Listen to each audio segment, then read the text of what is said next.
आदाब, नमस्कार। आपका मेरी अपनी महफिल में एक बार फिर इस्तकबाल है, स्वागत है। आज मैं सुना रहा हूँ जनाब असर जावेद का मजमून साहिर लुधियानवी के नाकाम माश्क़। जी हाँ, साहिर लुधियानवी के नाकाम माश्क़। साहिर लुधियानवी के दिल पर जिस इश्क ने पहली दस्तक दी वो प्रेम चौधरी थी। उसकी हमजमात प्रेम चौधरी लुधियाना के करीबी गांव की रहने वाली एक बड़े ज़मींदार की बेटी, सिमटी सिमटाई, कम गो और अंदर ही अंदर सुलगने वाली। वो साहिर से टूटकर मोहब्बत करती थी, मगर यकीनन उसे भी ये एहसास था ये संजोग कभी नहीं हो सकता। कभी कभी किस्मत चाहने वालों का साथ दे देती है। साहिर महबूबा के गांव पहुंचा तो प्रेम हवेली की छत पर टहल रही थी। दोनों तरफ से मोहब्बत की लहरें उभरी, आपस में टकराईं और जिस्म जाँ में हलचल सी मचा गई। प्रेम ने फौरन किसी नौकरानी को भिजवाया और कहलवाया, उल्टे पांव लौट जाओ, बापू आ गए तो इसी दहलीज पर तुम्हारे टुकड़े पड़े होंगे। प्रेम की कसक अपनी जगह, साहिर की खालिश भी तो शरफ़शां थी। उसने दर्शन कर लिया था, जी शांत हो गया और एक फिलबदी कता हो गया, जो बाद में किसी और वसीले से प्रेम तक पहुंचाया गया। यह साहिर के किसी शेरी मजमूए में शामिल नहीं। जाहिर है इब्तदाई शायरी समझकर छोड़ दिया गया होगा। सामने एक मकान की छत पर मुंतज़िर है किसी की एक लड़की, मुझको उससे नहीं ताल्लुक़ कुछ, फिर भी सीने में आग सी भड़की। ये नहीं ताल्लुक़ कुछ वाला मनफी रवैया बेबसी और बेचारगी की दलील भी है और शायराना गुरेज भी। फिर यूं हुआ, घुलते घुलते प्रेम प्राण छोड़ गई। ये खबर साहिर के लिए भी सदमे और अलमिया से कम नहीं थी। इस्तराब और बेचैनी में उसे कुछ समझ नहीं आ रहा था कि क्या करे। उसने प्रेम की एक सहेली और अपनी हमजमात शीला की मिन्नत समाजत की, किसी तरह प्रेम की तस्वीर ला दो। शीला के लिए भी एक कड़ा इम्तिहान था। मौत वाले घर में जहाँ हर तरफ शोक का धुआं फैला हो, वो कैसे किसी से तस्वीर मांगेगी। बहरहाल शीला ने किसी तौर साहिर की ख्वाहिश की तकमील कर दी। साहिर वारफ्तगी में यह कहता फिरा वो लाहौर जाकर किसी बड़े अच्छे फ़ोटोग्राफर से इसे इलाज करवाएगा और अपने कमरे में और अपनी ज़िंदगी का हिस्सा इस तस्वीर को बना लेगा। फिर साहिर ने आंसुओं और आहों को एक नज़्म में पिरो दिया। मरघट की ज़मीन पर मेरे तसव्वुरात कुहन की अमी है तू, मरघट की सरजमी मुक़द्दस ज़मी है तू। मुझसे एक हसीना ने खुद एतराफ़ किया था, लड़कियां मशहूर या किसी हद तक बदनाम शख्स से मुतासिर होती हैं और उनकी जानिब राग़िब भी। साहिर लुधियानवी इनकलाबी स्टूडेंट लीडर और शायर के तौर पर मशहूर तो हो ही चुका था। फिर प्रेम चौधरी के किस्से ने उसे अफसानवी और रोमानवी हीरो भी बना दिया। साहिर कॉलेज की बस में अदब के सदर भी मुंतखब हो गए। उन्हें पता चला कॉलेज की लड़की ईशर कौर की आवाज़ बहुत अच्छी है और तरन्नुम से पढ़े तो समा बांध देती है। साहिर ने ईशर कौर से कहा वो बज़्म अदब में आए और भरपूर हिस्सा ले। पहली मुलाकात बस इतनी ही थी। बात कैसे बनी और किस तरह बढ़ी इसका अंदाज़ा नहीं लगाया जा सकता। ईशर कौर भी अमीर घराने की थी। गांव दूर था, इसलिए हॉस्टल ही में रहती थी। पुरानी कहावत है, इश्क और मुश्क छुपे नहीं रहते, और फिर जब दोनों तरफ आग बराबर लगी हो तो चर्चा होता ही है। ये नाता भी स्कैंडल बन गया। मगर उस ज़माने में स्कैंडल आज इतने लिथड़े हुए नहीं थे। चेमेगोइयाँ, सरगोशियाँ और दोस्तों और सहेलियों के चुटकुले। लड़कियाँ कुछ भी हों, उनका निसाई रवैया तो मुस्तकिल और एक जैसा ही होता है। ईशर कौर सोचों और फिक्रों के गर्दाब में फंस गई। क्या होगा, क्या करना चाहिए? ऐसे में वो बुझी बुझी और उदास रहने लगी। साथियों की फिक्रेबाजी से बचने के लिए उसने साहिर से भी गुरेज शुरू कर दिया। साहिर मामले को समझता था, ऐसी कैफियत के अंदर उतर सकता था। उसने ईशर कौर को उस हालत में देखा तो एक नज़्म औद कराई। उन्वान था, किसी को उदास देखकर। तुम्हें उदास ही पाता हूँ मैं कई दिन से, न जाने कौन से सदमे उठा रही हो तुम। इश्क की इस कहानी का आगाज़ और अंजाम सभी अजीब हुए। ईशर कौर हौसल से घर गई हुई थी। शायर बेताब महबूब को एक नज़र देखना चाहता था, बहुत कुछ कहना चाहता था। उसने ईशर की सहेलियों से मिन्नत समाजत की, किसी तरह ईशा से मिला दो।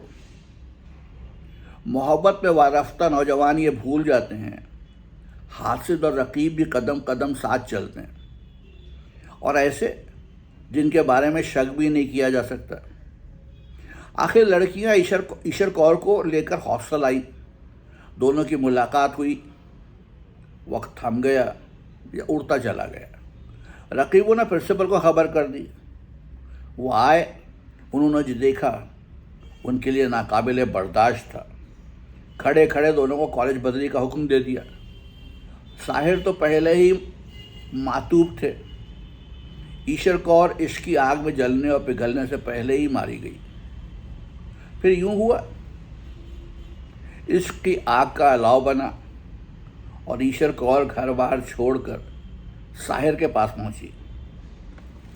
अल्लामा इकबाल ने कहा था, बेखतर कूद पड़ा आतिश नमरूद में इश्क, अक्ल है महवे तमाशाए लबे बाम अभी।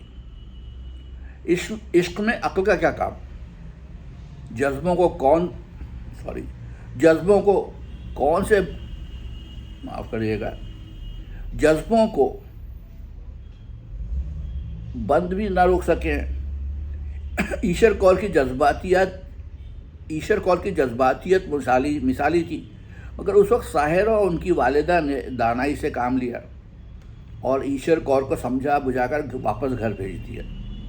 जब साहिर के वालिद फजलदीन को सुनगुन हुई तो वो अनापरस्त, तनोमंद और मजबूत ज़मींदार घोड़े पर सवार होकर साहिर के घर पहुंचा।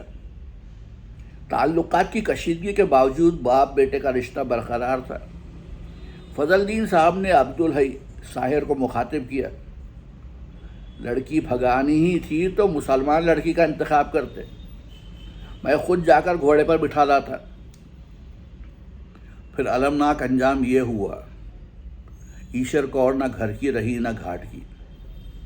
वो बम्बई चली गई, किसी नामालूम शख्स से शादी करके गुमनाम हो गई। लुधियाना कॉलेज से निकलने के बाद साहिर लुधियानवी लाहौर आ गए। यहाँ कब और कैसे साहिर और अमृता प्रीतम एक दूसरे के हुए और कैसे ये इश्क अदबी और अबदी हैसियत इख्तियार कर गया। अमृता प्रीतम ने साहिर से इश्क की कैफियत में बहुत कुछ लिखा है।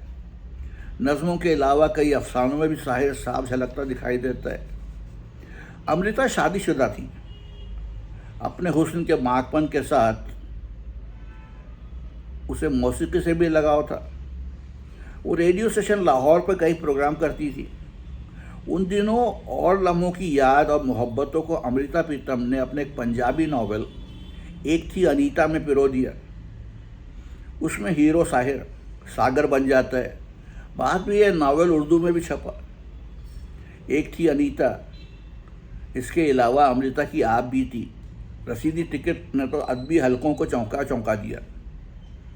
ये 1944 के करीब का ज़माना है। लाहौर और अमृतसर के दरमियान एक गैर आबाद जगह को सूफ़ी संत सरदार गुरबख्श सिंह ने बसाया और उसका नाम प्रेम नगर रखा। सरदार जी मज़हबों, फ़िरक़ों और अक़ीदों से बुलंद होकर इंसानियत और मोहब्बत का पैगाम देते थे। नौजवान नस्ल उनसे बहुत मुतासर हुई। हवाला मिलता है वहीं प्रेमनगर में साहिर और अमृता की मुलाकात हुई। फिर सरदार गुरबख्श सिंह जी अपने मसलक का ऑर्गन प्रीत लड़ी के नाम से शुरू किया। साहिर कुछ देर उस रिसाले के एडिटर रहे और अमृता प्रीतम भी शामिल इदारत रहीं। साहिर की बहुत सी नज़मों और फिल्मी नगमों में अमृता की कसक समोई हुई है। जब अमृता दिल्ली चली गई तो साहिर भी लाहौर छोड़ गए। हिजरत सिर्फ हिजरत की वजह से नहीं थी। ताले आज़मा लोगों ने, जिनमें आगा शोरिश काश्मीरी का नाम ज़्यादा लिया जाता है, साहिर के गिर्द अफवाहों का जाल बुन दिया और उसे यकीन दिलाया खुफिया पुलिस तुम्हारी निगरानी कर रही है, तुम गिरफ्तार हो जाओगे, बेहतर है लाहौर से भाग जाओ। लाहौर से जाने के बाद साहिर जब बम्बई में थे तो उर्दू की मुमताज़ अदीबा हाजरा मसरूर से लाहौर से जाने के बाद साहिर जब बम्बई में थे तो उर्दू की मुमताज़ अदीबा हाजरा मसरूर उनकी ज़िंदगी में आई। साहिर के नहायत करीबी दोस्त हमीद अख्तर ने इंकशाफ किया था। उन दोनों की मंगनी हुई और सारी रस्में अदा हो गई। मंगनी टूटने का वाक़या बहुत दिलचस्प है। साहिर पंजाबी था और हाजरा लखनवी। साहिर ने किसी मुशायरे में जाने से पहले हाजरा से एक लफ्ज़ का तलफ़्फ़ुज़ पूछा। हाजरा ने जो बताया साहिर ने मुशायरे में वैसे ही पढ़ दिया। जोश मलियाबादी कहाँ टलने वाले थे। उन्होंने बरमला साहिर पर तंज की। साहिर ये वार तो सह गया, मगर वापस आकर उसने झुंझलाकर मंगनी तोड़ दी। खोज लगाया जाए तो साहिर की शायरी में उस वारदात की भी बहुत झलकियाँ मिल जाएंगी। साहिर जब मशहूर और मकबूल होते गए और मुंबई की दुनिया में और फिल्म के हलकों में भी उनके पांव जम गए तो लता मंगेशकर वो आपस में घुल मिल गए। उनके दरमियान शादी भी तय पा गई और लता अक्सर साहिर के घर चली जाती और उनकी रसोई संभाल लेती। साहिर की वालिदा पुरानी माशरत की रवायत परस्त खातून थीं और साहिर के लिए उनका कहा कौल सदीद होता था। वालिदा मोहतरम ने शर्त लगाई, लता से कहो मुसलमान हो जाए तो शादी कर लेना। साहिर खुद इस तकसीम और तफरीक का कायल नहीं थे। वो भला लता से क्या कहते, और यूं ये सिलसिला भी टूट गया। तलखिया में शामिल तेरी आवाज़ लता ही की लिखी गई थी। लता के बाद भी साहिर की ज़िंदगी में और लड़कियां आईं। किसके लिए क्या लिखा इसकी खबर नहीं मिलती। अली सरदार जाफरी ने मुझे बताया था हैदराबाद दक्कन में एक शादीशुदा खातून साहिर की दीवानी थी।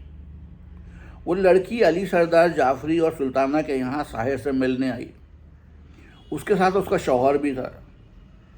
दोनों वजीह और खूबसूरत थे। लड़की पर तो नज़र नहीं टिकती थी। उसने शौहर की मौजूदगी में साहिर से अपने इश्क का इजहार किया और उसके साथ बम्बई चलने को तैयार हुई। वो खातून और साहिर बहुत देर तक अलहदगी में भी मिले। कुछ घंटों बाद उसका शौहर भी आ गया और तलाक देने का इरादा जाहिर किया।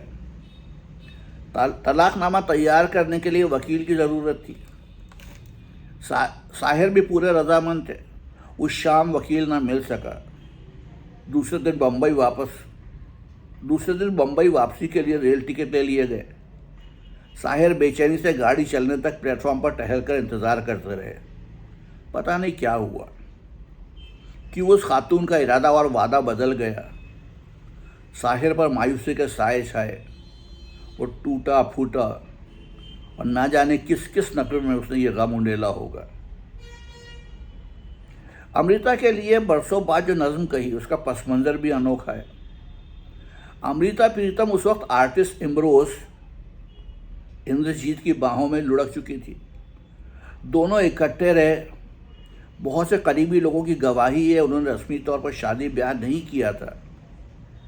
साहिर बम्बई से दिल्ली गए।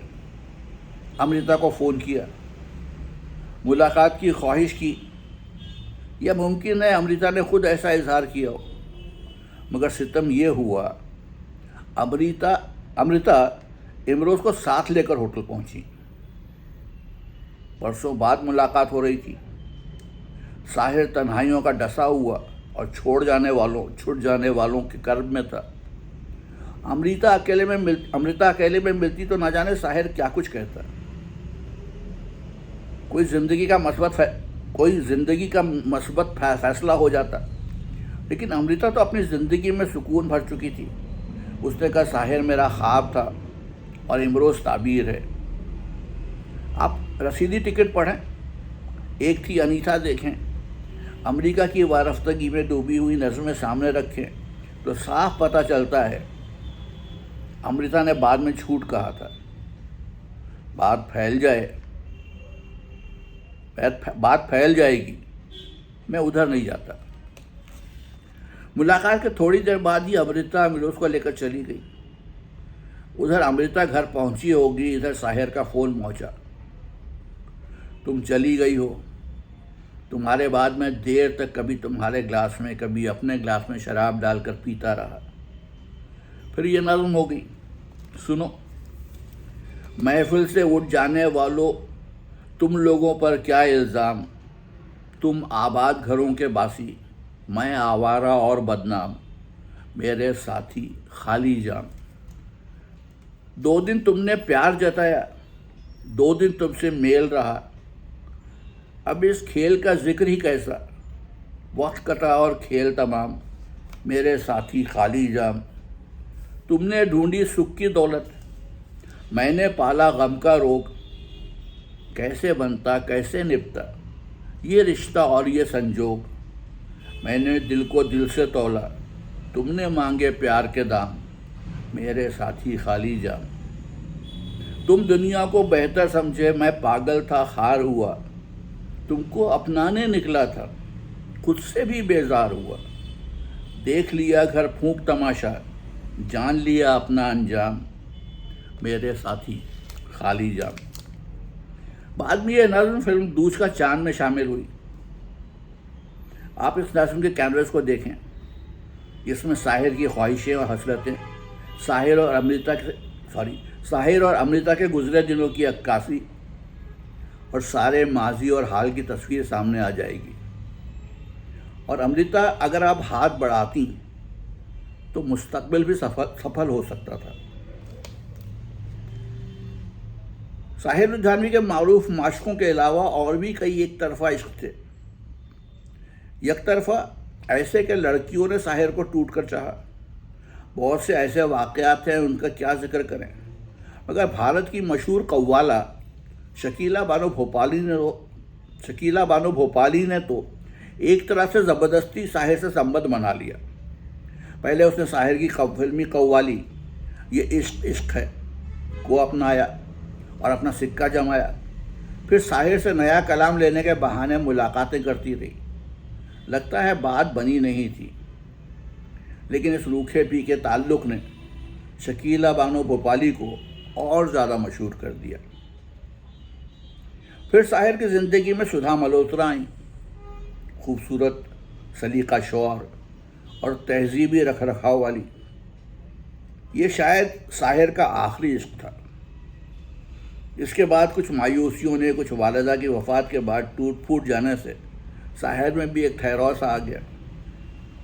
दिल के आरज़े ने भी निढाल कर रखा था। मुझे साहिर की मामूजात बहनों अनवर सुल्ताना और सरवर शफ़ी ने बताया, भाईजान यानी साहिर का 1982 में इरादा था फिल्मों के लिए बहुत लिख लिया, अब थक गया हूँ। बम्बई और बम्बई की दुनिया छोड़ छाड़ कर इलाहाबाद आप लोगों के साथ जा बसूं। इस बात का बलवंत गार्गी ने भी हवाला दिया है। साहिर और सुधा मल्होत्रा के इश्क ने भी फिल्मी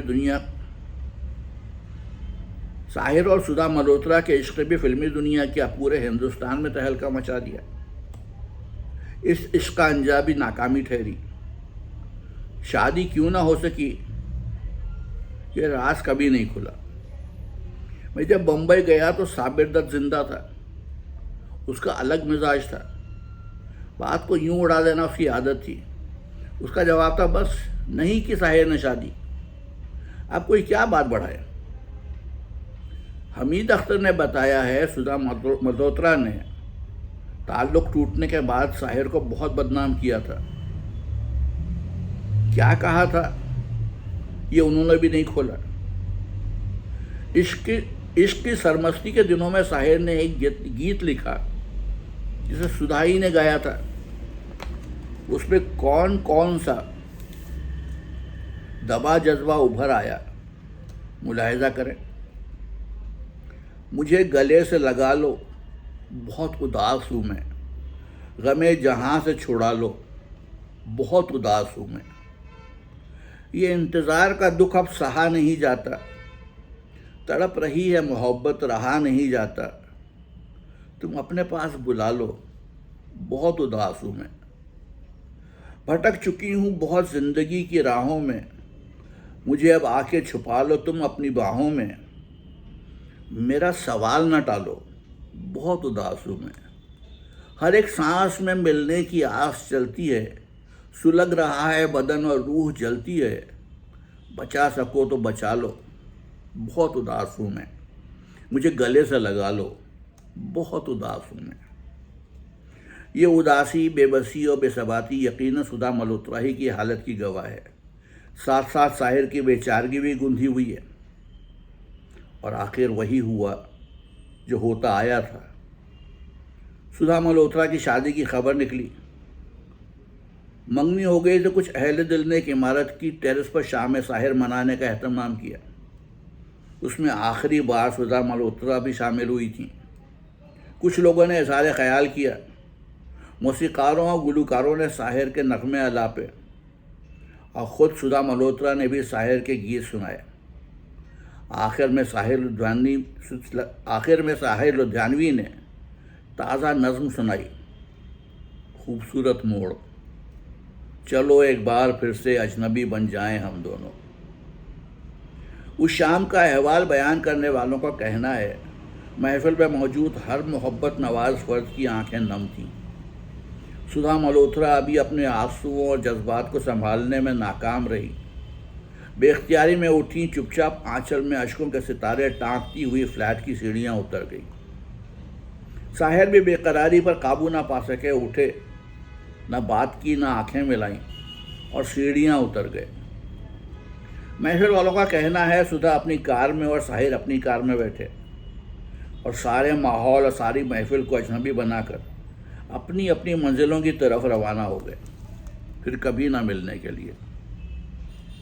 बज़ाहिर ये सारे इश्क, सारी मोहब्बतें नाकाम रहीं, मगर उर्दू शायरी को इतना सरमाया दे गई हैं, उसका दामन यूं भर गई हैं, जब तक उर्दू से मोहब्बत करने वाले ज़िंदा रहेंगे, मोहब्बतों का हासिल ये शायरी इश्क के फलक से टूटे हुए चांद सूरज दिलों को गरमाते रहेंगे, नई मोहब्बतों और सुंदर कोमल जज्बों को उकसाते रहेंगे। ये था मजमून साहिर लुधियानवी के नाकाम माशक़े। फिर आऊँगा, कुछ और सुनाऊँगा।